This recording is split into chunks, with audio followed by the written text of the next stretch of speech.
there will be either peace or there will be tragedy for Iran. There will be either peace or there will be tragedy for Iran. There will be either peace waxaa jiri doonta nabad oo ama there will be tragedy. Tragedy waxaa weeye yani musiibo. Okay? Dagaaladoo kaleetood waa musiibo la dhihi karaa Soomaali. So tragedy ayaa ku dhici doonta Iran uu leeyahay marka Iran uu hanjabo wuxuu leeyahay Iran waa inay nabad qaadataa ama musiibo ay ku soo dhacayso ayuu leeyahay. Far greater than we have witnessed over the last 8 days. Far greater than we have witnessed over the last 8 days. waxa uu leeyahay yani musiibadii uu ka hadlayo soo musiibadaas oo ka weyn ayuu leeyahay wixii aan goobjoog u ahayn soo witness maxaa la dhihi karaa waa goobjoog ama markhaati aad dhihi karta okay yani sidii maalin la soo dhaafay wixii ku dhacay wax ka darnaan ku dhacay ayuu leeyahay weli wuu sii hanjabaya. Remember, there are many targets left. Remember, there are many targets left. weli wuu sii hanjabaya wuxuu leeyahay xasuusnaaw okay oo Iran uu wuxuu leeyahay marka xasuusnaaw there are many targets left. يعني target waxaa la dhahaa tusaale ahaan Mareykanka wuxuu weeray dhowr xarumood okay soo saddexdaas xarun oo weeray target ayuu ka dhigtay yani meel kale ma uusan weerar meeshaas bis ayuu rabay inuu weerar wuxuu leeyahay marka meelo kale ay jirtaan weerar rabaa uu leeyahay.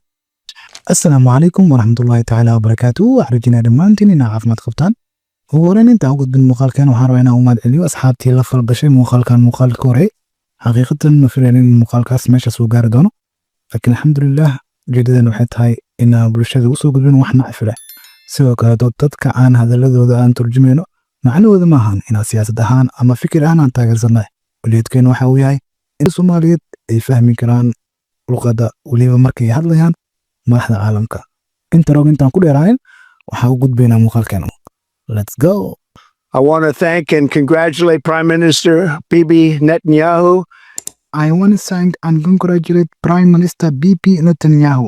wuxuu ku bilaabay waxaan rabaa inaan u mahad celiyo sidoo kale aan u hambaleeyo ra'iisul wasaaraha Benjamin Netanyahu waa ra'iisul wasaaraha Yuhuudda ama Israa'iil.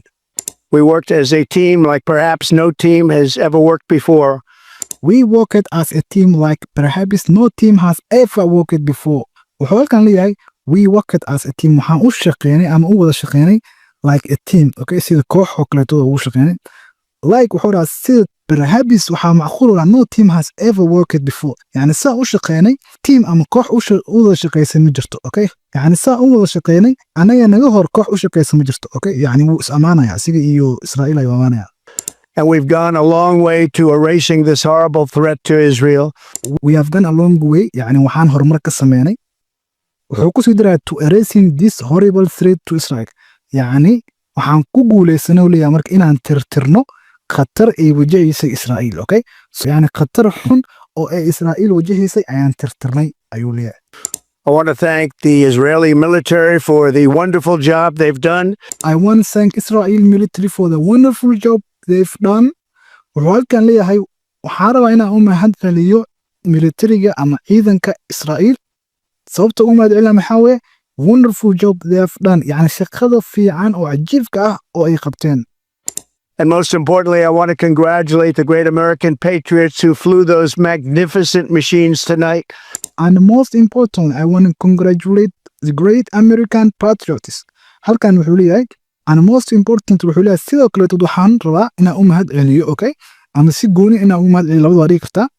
I want to congratulate waxaan rabaa inaan u mahad naqo the great American patriots waxay u taagan tahay marka askar oo kale okay yani ciidanka Mareykanka oo kale u mahad celina